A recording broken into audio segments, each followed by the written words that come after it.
Então, vamos dar continuidade aos nossos estudos do Boa Nova, primeiro momento. Ao entardecer, cessado o labor do dia, Zebedeu, acompanhado pelos dois filhos, procurou o mestre na casa de Simão. Jesus lhe recebia a visita com extremo carinho, enquanto o velho Galileu expunha as suas razões humilde e respeitoso. Zebedeu, respondeu Jesus: Tu que conheces a lei e lhe guarda os preceitos no coração, sabes de algum profeta de Deus que no seu tempo fosse amado pelos homens do mundo? Não, Senhor. Que fizeram de Moisés, de Jeremias e de Jonas? Todos os emissários da verdade divina foram maltratados e trucidados, ou banidos do berço em que nasceram. Na terra, o preço do amor e da verdade tem sido o martírio e a morte.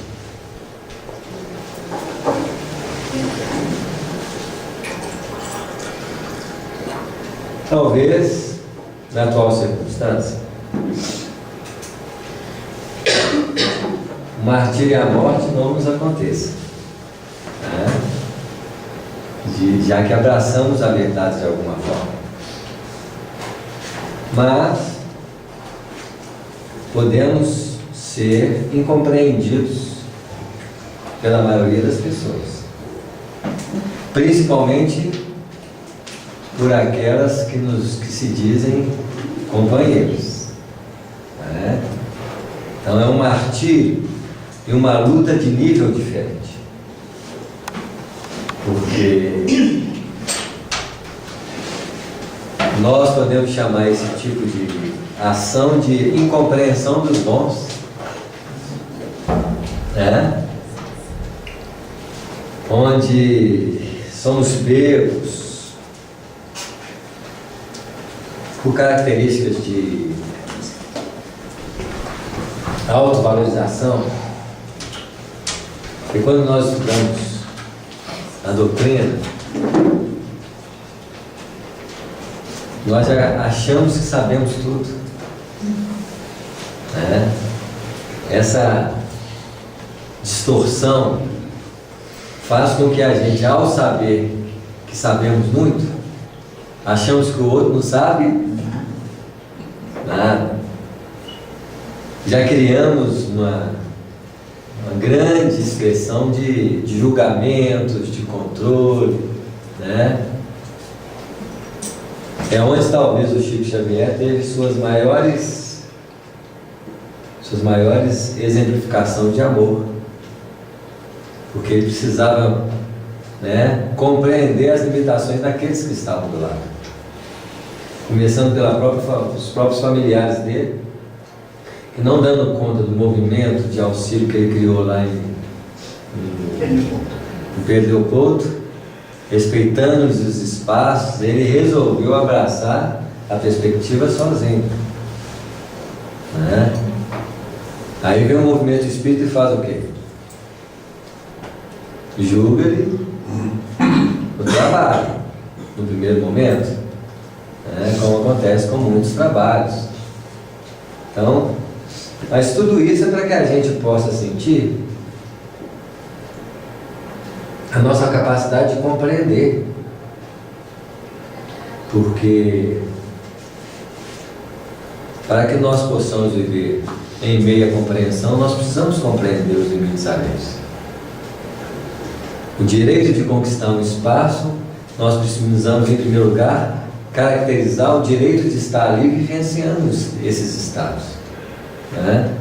Então, como viver um espaço onde a compreensão é ampla, se nós não compreendemos dessa forma? E como que nós vamos compreender com amplitude? Né? Vivendo a oposição dela. Por isso que a Terra é uma escola de desenvolvimento do potencial espiritual do nosso ser, em qualquer circunstância que exista. Podemos não nos sentir preparados para dar esse recado, mas a oportunidade vai vir para todos. Então, da mesma forma que no passado os profetas e os grandes homens que passaram na terra não foram compreendidos, muito menos nós temos essa pretensão. Mesmo porque nós não compreendemos as outras pessoas. O que mais nós vemos no movimento dos trabalhos espirituais é a luta dos egos. E nós não fugimos dessas características. Quantas vezes nos deixamos pegar com uma conversinha de falar mal dos outros espíritas? Na hora que você assusta, já está lá denegrindo, porque indiferente do que os outros façam, todos eles merecem o nosso respeito pelo carinho com que dedicam a doutrina espírita. Então, nós precisamos aprender a ressaltar o bem em todas as circunstâncias, principalmente com os companheiros que estão trabalhando na mesma direção dos nossos propósitos, né? O pai de Tiago e João ouvia humilde e repetia: sim, Senhor. E Jesus, como se aproveitasse o momento para esclarecer todos os pontos sem dúvida, continuou, né? Eles queriam um reinado de grandezas. Mas qual grandeza? Isso mesmo. E Jesus oferecia qual grandeza? Espiritual. Isso. Então, quais são as grandezas espirituais? Humildade, compaixão, compreensão. Quantos de nós estamos aqui esperando um movimento espírita perfeito? Se nem o grupo apostolar de Jesus tinha essa perfeição. A verdade é porque são os campos do desenvolvimento espiritual mais profundo, onde nem mesmo Jesus era valorizado pelos seus irmãos na terra de origem. Quando falaram que Jesus era o Messias lá, o que eles fizeram? Quase derrubaram ele na montanha lá, onde quase todos caíram e ele passou em meio a eles, não é assim? Quando ele entrou na sinagoga lá e falou umas expressões do profeta, se não me engano, Isaías, e retratando exatamente o anunciado que o Messias tinha chegado. Em uma hora Jesus disse: o Messias está aqui, sou eu. Todo mundo olhou assim: Jesus, filho de José? Carpinteiro? Então eles foram, e Jesus ainda falou umas verdadezinhas lá, né? Eles não gostaram Da direção religiosa com anseio de superficialidades, né? Então eles foram e tentaram antecipar a sua volta para casa. Não era uma volta, não era na hora dele. Até os nomes dos pais de Jesus eram simples, né? Maria e José, né? Você vê, ali talvez Jesus está demonstrando para nós que não devemos esperar nem o apoio daqueles que caminham conosco nas linhas dos relacionamentos mais próximos. E quando nós abraçamos a edificação espiritual, nós abraçamos nós com Deus, compreendendo as limitações mesmo daqueles que nos amam mais de perto. Quantos de nós gostaríamos que nossa família fosse espírita, movimentasse na mesma direção? Quantas decepções vai ter tentando fazer isso? Não, né? É melhor nem tentar. Isso. Se deixar de ser espírita, já está bom demais. Porque aí o que vale é o testemunho próprio, né? Uma vivência da verdade no silêncio, né? O reino de Deus tem que ser fundado no coração das criaturas. Onde nós fundamos o reino de Deus? Coração. Deveria ser, nós fundamos no cérebro. O nosso reino é sustentado por construções superficiais, apesar de ser importante. O reino dos céus, fundamentado no coração, é sustentado por sentimentos. Ele não está falando de um reinado de padrões intelectuais. Ele está falando de um propósito de vivência amorosa. Porque no reino dos céus é a capacidade de nós vivemos em profundo respeito, na compreensão. É assim? Então, nós esperamos que o reino do céu seja estabelecido fora dos padrões externos. Jesus localiza as necessidades do ser dentro da intimidade. É na intimidade que nós precisamos fundamentar as nossas construções espirituais. Tá? Eu tenho que reformular a forma de sentir, de ver, de falar, de operar. E todos os dias a vida nos dá essa oportunidade. A edificação do reino é a capacidade de domínio interior. Porque o reino dos céus é alicerce interno. Como nós já dissemos, o reino da terra é o alicerce externo daquilo que nós construímos em nossa operosidade. É muito bonito ver o movimento espírita, as estruturas do centro espírita, mas é mais bonito ver o comportamento espírita com nobreza. É ali que é os fundamentos da vida. Jesus não veio construir nada externamente. Quem faz isso somos nós. Nenhuma obra foi construída por Jesus, nem mesmo a casa do caminho. Que a casa do caminho é o ensaio do amor fraterno. A casa do caminho lá em Arajá, o salão é de terra batida. Você vê, né? Então, nós, sem julgar o companheiro que fez assim, porque talvez ele quis permanecer com uma visão mais simples, mas a simplicidade verdadeira não está nos aspectos externos, apesar daqui nós não estarmos criticando obra nenhuma, E todo mundo entrar de salvo. Isso aí. Então, um dia nossas construções vão ser por onde? Por dentro. Apesar de todas as expressões externas estabelecidas por fora. Sem aqui nós queremos diminuir nada nesse sentido. Não é porque um centro ele tem um padrão de tecnologia desenvolvido, que ele tem um menor padrão do que aquela casa simples do nosso companheiro. Mas o nosso comportamento dentro delas é que vai determinar a característica fundamental em que estado nós nos encontramos. Que é isso que Jesus está falando. Porque a humildade não está na roupa simples que nós vestimos. Eu posso ser humilde vestindo de quê? De smoke. Difícil é a gente ter a humildade para vestir o smoke, né? Assim? A gente é tão... Já chega na frente do espelho e já aumenta assim, A gente já fala assim, se refere às outras pessoas, nossa, fulano é tão simples, se veste de maneira tão simples, né? Você vê. Distorção da realidade. A gente distorce mesmo. Simples é aquele que pode vestir assim sem sentir nada e veste com a outra roupa da mesma forma. Porque eu tenho que compreender o movimento interior em todos os padrões em que nós nos colocamos na ação da Terra.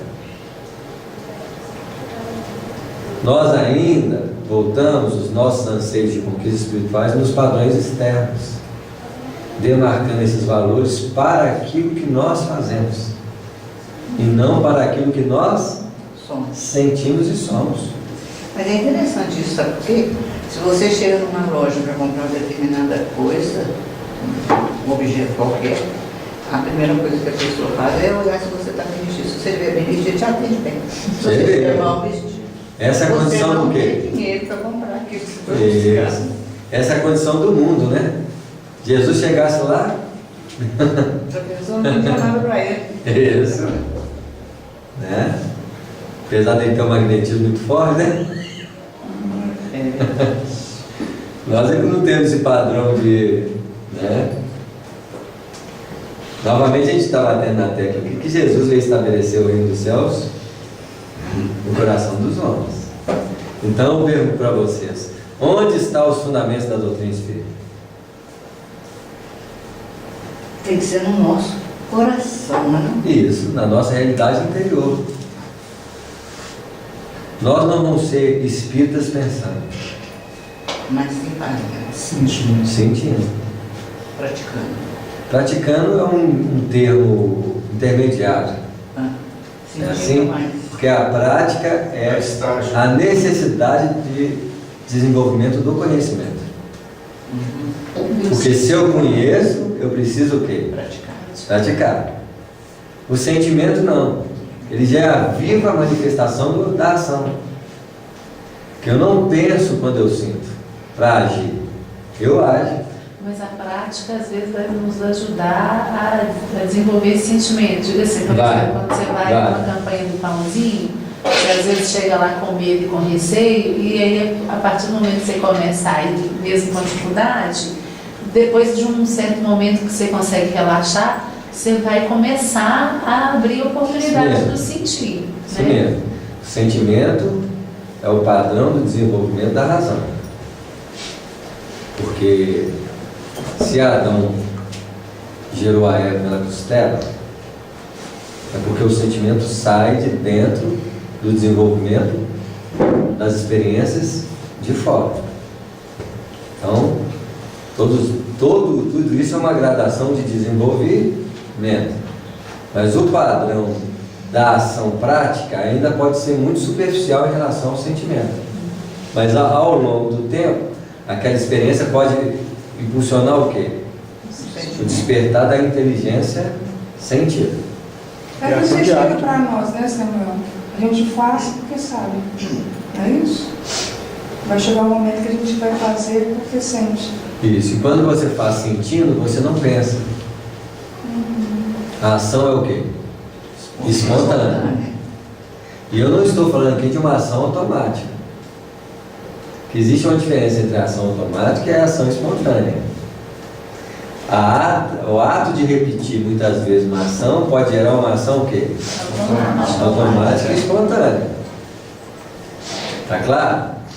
Uma espontaneidade mecânica. Quantas vezes nós não fazemos tantas coisas na nossa vida pelo automatismo? Porque de tanto que não diz os Espíritos que a disciplina antecede a espontaneidade? Essa espontaneidade é fundamentada na repetição, não é sentido. Quando você sente, automaticamente você faz o quê? Você age. Porque a ação do sentimento é a manifestação material dela. A ação do pensamento nem sempre gera o quê? A manifestação do pensamento nem sempre gera o quê? A ação. Né? Uma vez eu estava na rua, eu acho que já contei isso para vocês, e alguém caiu. E eu lá pensando assim, não, tem que ajudar. Caridade, doutrina espírita média, e o outro foi lá e fez o quê? Passou na sua frente? Porque o tempo de pensar Quando você pensou, o outro fez. perde a espontaneidade de agir. Né? Uma mãe que sente algo que está acontecendo, ela faz o quê? Vai, não pensa. Apesar da lucidez da ação. Né? O sofrimento, o reino de Deus tem que ser fundado no coração da criatura. O trabalho árduo é o meu gozo, o sofrimento é o meu cálice, mas o meu espírito se ilumina na sagrada certeza da vitória. Em se tratando de operar junto a quem está em planos inferiores, esse é o pagamento. Até porque, como que eu vou Eu não entendi, não, senhor. estabelecer virtude em meio aos virtuosos?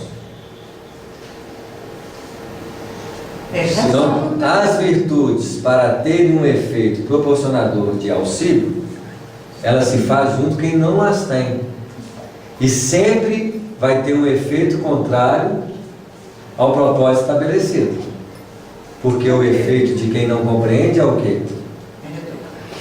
Retrucar, agredir, né? Então o que ele está falando? Nos propósitos de auxílio, os valores das virtudes têm mais efeito na manifestação. Onde você encontra as mesmas virtudes, qual o trabalho que você tem para sentir aquilo? Nenhum. É bom? É. Mas qual que é o padrão daquela manifestação? É de auxiliar? Não. É uma correspondência natural de vida. Ali quem está aprendendo com quem está crescendo com quem, pode até ter um nível de crescimento ali, né, numa mutualidade de aprendizado, mas quando você volta, né, então a gente olha para a Terra e tem hora que a gente tem vontade de ir embora da Terra, né, parece que está tudo perturbado, até você lembrar de Jesus. Nossa, mas é mesmo. É assim? São coisas. Aí você fala assim, ô plano de vida, né? Ô política, ô isso, ô aquilo. Aí você lembra de Jesus. Cuja a perspectiva é auxiliar exatamente aqueles que o quê? Precisam. Nós ainda não temos, principalmente quando nós nos vemos com essas contradições, nós temos essa espontaneidade natural, né? De movimentar no bem. Porque para nós ainda é muito muito sacrifício. Mas essa é a manifestação de estabelecer o reino dos seus no coração dos outros. Você estabelece essa construção através do seu próprio exemplo. Para não esquecermos disso rápido. Como nós temos amnésia fácil, né? Com o bem. Que a nossa mente trai a gente O tempo todo. todos. Porque os estímulos da vida fazem com que a gente se distraia muito, né? Então, Senhor, exclamou Zebedeu respeitoso, o vosso reino é o da paz e da resignação que os crentes de Elias esperavam? Jesus, com um sorriso de benignidade, acrescentou. Então, reino interior.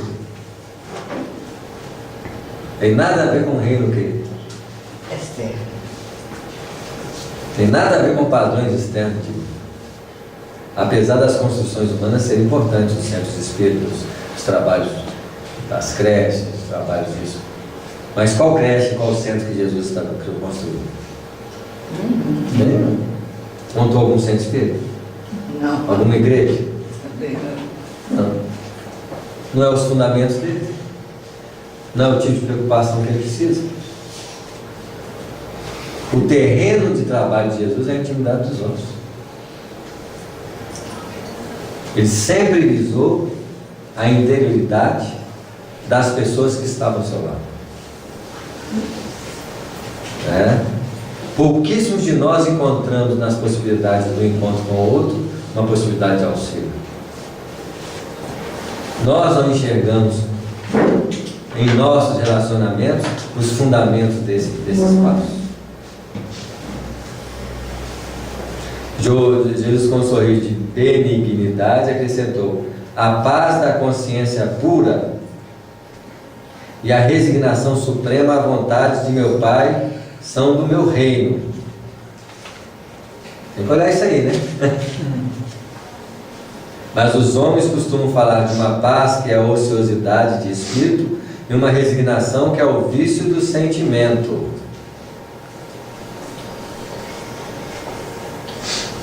O que seria esse vício no sentimento? Porque a ociosidade do espírito, sim, muito claro. Agora, o vício do sentimento, será que a gente está tudo distorcido, a gente sente equivocadamente, sente... Sim, amamos demais quem nos ama. E eu te amo demais quem nos odeia. É isso, é o vício do sentimento. Por quê? Então veja bem, onde nasce uma paz de uma consciência pura? Por que nós estamos falando de uma paz de consciência pura? Do mais profundo, naquilo que é depurado dos erros, das imperfeições, do ego. Uma consciência espiritual. Exatamente. Não existe conflito com nada. Nada. Nós temos a lei dentro de nós e sempre nós estamos com a nossa consciência referenciando essa lei. Por isso dá esse conflito. Por isso que a gente está com a consciência Porque ela é suja. pesada. ela é suja de marcas distorcidas. Não é consciência pura. Mas a consciência não tem a sujeira, por exemplo, da necessidade de aparecer. Quantos de nós fazemos trabalhos espirituais sem saber que nós queremos no fundo o quê? Reconhecimento. Chama-se estrelismo. As estrelas do Espiritismo. Isso, todos os movimentos religiosos. É assim? Então, que dia que não vão ter uma consciência pura? Pura de quê? De intenções menores, né? De distorções. Perfeições, não. Isso aí. Né? Pessoa mais equilibrada, né? E a vontade de quem? Olha só o que ele fala. E a resignação suprema à vontade do meu Pai são do meu reino. Então, quem que deve imperar acima de tudo? Então, aconteceu uma coisa lá em casa. A vontade de quem? Deus. De Deus, porque senão não tinha o quê? Para nós é o quê? Desastre. Isso. Não é assim? Uma coisa que o Estevão tinha, no livro Paulo Estevão, é uma visão clara da vontade de Deus na vida dele. O pai dele colocou fogo lá na fazenda do cara, e ele é o primeiro a fazer o quê? Quase morreu apagando fogo. O pai dele de raiva. Naquele momento a vontade do pai é o quê? Ajudar a apagar o fogo. É assim? Aí o cara fala, foi seu pai que colocou fogo lá, você vai pra galera, sua irmã vai sair sem proteção e seu pai vai morrer. Isso é o que para ele? Vontade de Deus. Isso! Para nós ia ser o quê?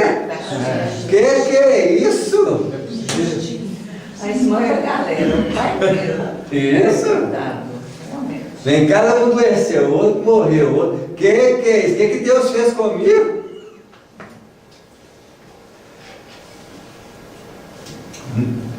Na visão de profundidade, nada acontece sem a perspectiva da ação de Deus em benefício de nós mesmos. É assim? Mas nós sempre estamos encontrando nas circunstâncias dos fatos algo que está acontecendo contra nós. Distorcendo a vontade do Pai. Essa expressão de compreensão gera o que em nós? Revolta, mágoa. Isso, então se não fosse ela, fosse oposta, permeando a vontade do Pai, que estado é esse? Resignação. Humildade. Isso, Humildade. resignação. Aceitação. Aceitação. Isso não quer dizer que ele não faça alguma coisa. Ele atua sobre a vontade do Pai. Está claro? Esse vício de sentimento não poderia ser alguma coisa assim também, que é tudo a vontade do Pai, ok? Mas aí a gente fica numa situação, eu sou muito resignada, resignação, Isso também é vício. Estou com doença, vontade do Pai para ter doença, mas eu tenho que fazer o quê? Tratá-lo. Mas eu vi Não, e às vezes não é vontade do pai de você ter uma doença. Não. Você se colocou naquela situação, ação e Isso. reação. Você teve várias Deus condutas que te permitiu. adoeceram. Isso. Deus, eu acho que aí Deus me permitiu vivenciar a reação daquilo que eu criei Isso aí. para mim, porque justamente porque Ele quer que eu, aprenda Desenvolva. com as minhas, por conta das minhas responsável pelas minhas atitudes. Isso mesmo. Então, por exemplo, A doença é um pouco constrangedor porque nós provocamos doença. exemplo, um acidente de carro. Também pode Desde ser. que ele pode ter sido uma fatalidade, mas eu posso não ter tido os cuidados necessários com o meu Isso. carro, posso ter sido Isso. imprudente. Se você tomou Não é todas vontade as de Deus. providências e fez aquilo e aconteceu, é vontade de quem? De Deus, mas Isso. se eu Que é uma- tive minha parcela aí, eu tô Aí. sofrendo aquilo ali como uma O efeito da reação, minha o quê? ação. Isso. Então eu tô passando por aquilo aí, eu tenho que ser resignada mesmo, porque eu fiz errado, eu tenho que aprender com ele. É isso. Isso. Deus não quer o sofrimento de ninguém, a gente Não. busca, né? Porque nós interpretamos a ação da vida como nome de sofrimento porque eu não compreendo a vontade de Deus. Por não compreender a vontade de Deus, eu quero que aquilo que esteja contra mim atenda ao meu interesse.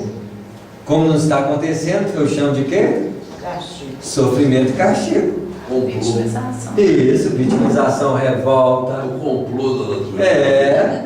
O vício do sentimento também pode ser as situações em que eu me contradizo. Por exemplo, né, eu falo que não deixa a mão esquerda saber o que a mão direita faz.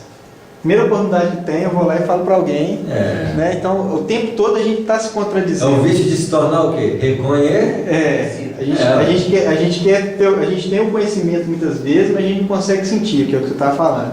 E aí o nosso sentimento, ele vai contra o conhecimento que a gente tem na cabeça, porque a gente não consegue sentir e colocar em prática aquilo que a gente estuda e fala, mas não faz. Isso é na superfície, né? Samuel, um dos atributos da fé é a esperança, mas não é a esperança de esperar. Quando você fala em fé, esperança em Deus, é a esperança de trabalhar e fazer. Acontecer. Não ficar esperando. Acho que a gente fala para você sentar aqui e esperar. Isso não é esperar, isso é o quê? isso aí seria um vício. A A resignação, quando faz o indivíduo esperar, seria um vício grave. Isso. Você vê, a gente, na maioria das vezes, tem o conceito da virtude teórica. Nós não compreendemos a virtude na sua essência verdadeira. Mas tem umas pessoas que a gente vê que tem uma carga maior do que as outras, fica nítido, né? Tem gente que já tem, tudo é mais difícil, assim, a gente fala, não, mas as pessoas sofrem mais. Procura a história dela antes. Isso aí, é porque nós interpretamos, mas depende da necessidade que o outro precisa passar. Aquilo pode acontecer com você, por exemplo, e aquilo não ser uma carga de peso, é ser oportunidade de quê? De trabalho. Imagina, nem casa quando ficou doente, fez isso. O outro fala, nossa, uma carga que vocês mandaram para mim, e o outro fala assim, não, isso é trabalho, meu filho, eu vou aproveitar aqui, ó. Porque isso depende da condição de quem está o quê? Vivendo. E às vezes é para impedir que aconteça algo pior, né? Porque às vezes eu estou passando por uma situação assim familiar e a pessoa bebia demais, o dia inteiro bebendo. Agora teve que internar, passando por um problema grande. Fez com que ele parasse de beber. Deus, ajuda meu pai a parar de beber, meu filho parar de beber, como caiu na cama. Parou. Podia ser assim não, né? É que nem para de beber de que porra. E se não caísse numa cama, ia morrer de beber. Isso. Entendeu? Então, assim, é um sofrimento bem, né, que vem na hora certa. Mas os homens costumam falar de uma paz que é a ociosidade, né? De espírito e uma resignação que é vício do sentimento. Tiago, amigo, trago amigo, as armas para que o homem combata os inimigos que lhe subjugam o coração, e não descansarei enquanto não tocarmos o porto da vitória. Então, onde estão os inimigos? Dentro dos sentimentos. Distor? Que isso? Ele traz a arma para vencer exatamente a forma de sentir viciosamente.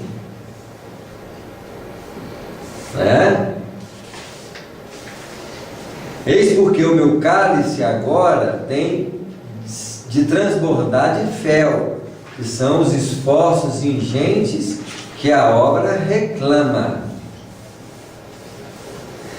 Vamos parar aqui? É 45, né? Acho que dá 5 minutos, né? E como se quisesse pormenorizar os esclarecimentos, prosseguiu. Há homens poderosos no mundo que morrem comodamente em seus palácios, sem nenhuma paz no coração, transpondo em desespero e com a noite da consciência os umbrais da eternidade.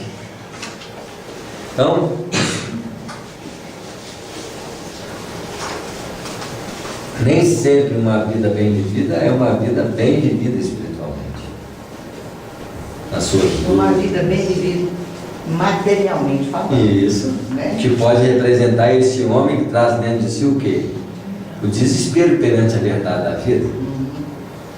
Porque a morte nunca vai ser para os olhos espirituais uma dificuldade na sua trajetória de crescimento. É apenas um convite a transpor novas dimensões de trabalho. O que na maioria das vezes para os homens representa o quê? Morte. Desespero e dor. Né? Principalmente quando nós falamos de mortes coletivas, que é uma maneira de um fato fazer os homens refletirem sobre como movimentam dentro da vida. É assim? Muito mais do que uma comoção superficiais de dor e sofrimento. Porque o que tem de dor e sofrimento na morte? Mas nós interpretamos os fatos sob as visões limitadas da matéria superficial, que não tem crédito quase nenhum. Não tem crédito nenhum, né não? Quase nenhum. Por quê? Quase. Porque alguma coisa sempre tem algo para favorecer. Porque não tem nada que não tenha algo para doar. É, sim. Né? A própria experiência em si já é algo importante no processo de aprendizado. Porque enquanto os homens choram sobre a morte coletiva, para muitos deles pode ser a abertura de uma vida gloriosa. Né? A dor e o sofrimento dá para aqueles que não compreendem os objetivos finalistas da vida. O que pesa muitas vezes sobre muitas pessoas. Porque não compreendemos o propósito de Deus para todos nós. Por acaso Deus, em sua vontade, ia criar algum fenômeno contrário a esse sentimento? Não. Posso não compreender no primeiro momento, mas aí eu tenho que investigar qual é a finalidade profunda por trás de todos os fatos. Porque uma das características que o Allan Kardec colocou para Deus é o quê? Bondade, soberanamente bom e justo. Um dia a morte não será vista com o caráter do sofrimento que ela ainda tem visto, porque não é a morte que provoca a dor, é a visão limitada dos homens que não conseguem ver vida após a morte. O apego. Mas como nós estamos vivendo numa época em que o chamamento é mais forte, as repercussões do convite fazem-se nesse nível.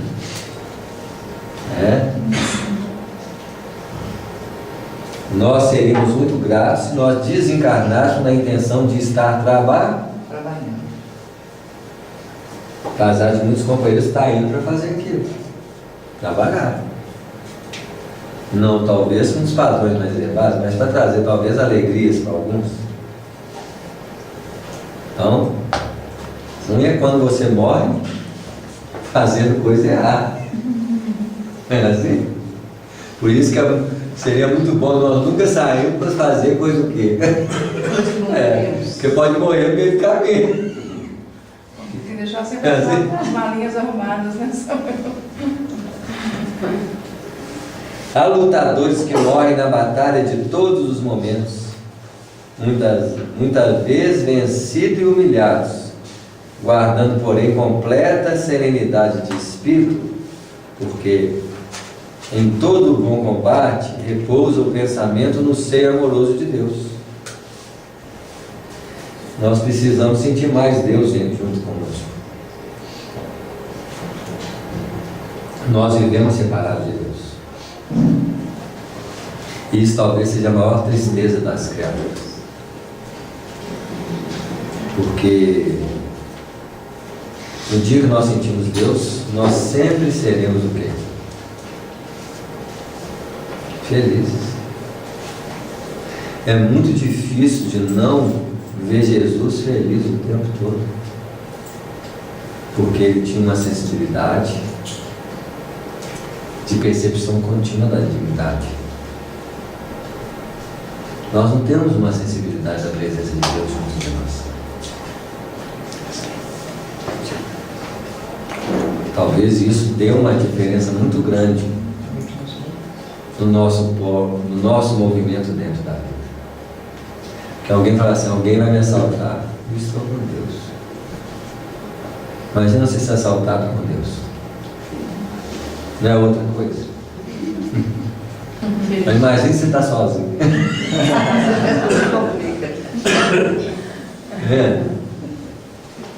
O problema é que nós só lembramos, não sentimos a presença de Deus o tempo todo junto de nós.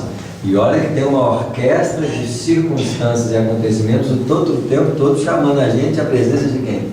De Deus. De Deus. Mas nós somos insensíveis, não vamos ter que parar por aqui, né?